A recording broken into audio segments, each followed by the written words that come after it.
dari sebuah hadis yang mana di dalam Al-Quran itu kan terdapat sesuatu yang masih mujmal atau sesuatu yang masih global. Nah, fungsi hadis ini sebagai bayan at-tafsir yaitu adalah untuk merinci dari Al-Quran yang bersifat mujmal atau yang bersifat global. Di mana bayan at-tafsir itu terbagi menjadi 3 kelompok. Yang pertama ada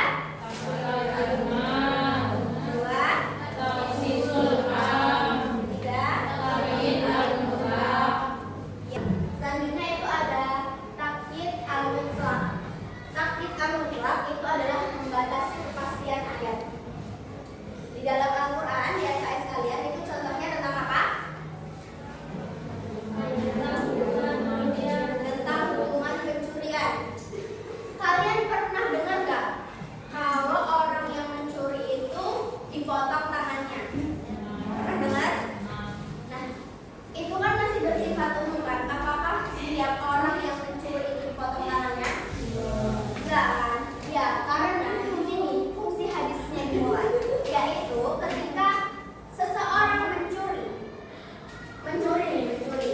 itu nggak langsung dipotong tangannya, tetapi dilihat dulu kalau misalnya barang curiannya itu di atas 1/4 dinar, itu dipotongnya nggak langsung tangan dua-duanya dong, nanti habis. Jadi dipotong dulu yang pertama di atas 1/4 dinar, potong fungsinya. Terus nyuri kedua lagi di atas 1/4 dinar, potong lagi sampai habis. Nah, kalau tangannya habis otomatis nggak bisa nyuri dong, ya kan? Nah, seperti itu. Itu adalah tentang membatasi kepastian ayat, fungsi dari hadis tersebut. Terus kalau misalnya barang curiannya di bawah 1/4 dinar, digimanain? Yuk, digimanain? Dipotong jarinya. Dipotong jarinya jadi ya berarti. Ayo, ada yang tahu selain dipotong jarinya diapain? Kalau misalnya nih orang curi, tapi barangnya itu enggak di atas 1/4 dinar, itu diapain kira-kira? Apa dibiarin? Dihukumnya contohnya kayak gimana? Penjara, boleh. Ada beberapa hukuman buat orang-orang yang mencuri di bawah 1/4 dinar. Misalnya kayak hukuman sosial, dia kayak dipermalukan di depan orang-orang, atau hukuman penjara itu tadi juga bisa gitu. Itu kayak orang-orang yang mencuri di bawah 1/4 dinar. Nah, sampai sini paham? Ada yang ingin ditanyakan tentang bayan tafsir dan kekelompokannya? 1/4 dinar itu berapa, Bu? 1/4 dinar itu 14.000 kalau sekarang. Zaman dulu itu kan mahal ya, itu 14.000 udah termasuk gede gitu loh. Tapi kalau sekarang itu 14.000 kan murah ya, dan pada zaman dulu tuh 1/4 dinar itu 14.000.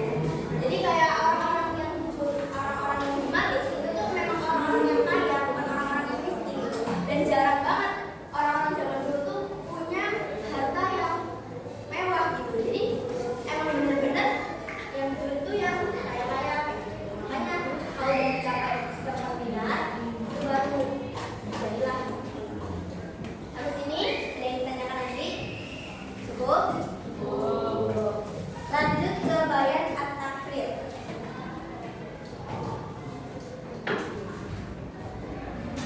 Fungsi hadis itu kan lebih dari 4. Ada bayan at-tafsir, nasmi, dan juga nasakh. Selanjutnya itu ada bayan at-tafsir. Bayan at-tafsir itu adalah fungsinya untuk memperkuat. Jadi di dalam Al-Quran itu banyak dalil-dalil yang mana dikuatkan oleh hadis. Contohnya yaitu tentang wudu. Di dalam Al-Quran itu dijelaskan bahwasanya ketika kalian hendak sholat, maka basuhlah tanganmu dan sapulah mukamu, seperti itu. Nah, tapi kan itu belum valid gitu. Masih yang udah valid satu, tapi divalidkan lagi atau diperkuat lagi oleh hadis yang mana itu maksudnya ke bayan takdir. Contohnya seperti ini, di dalam hadis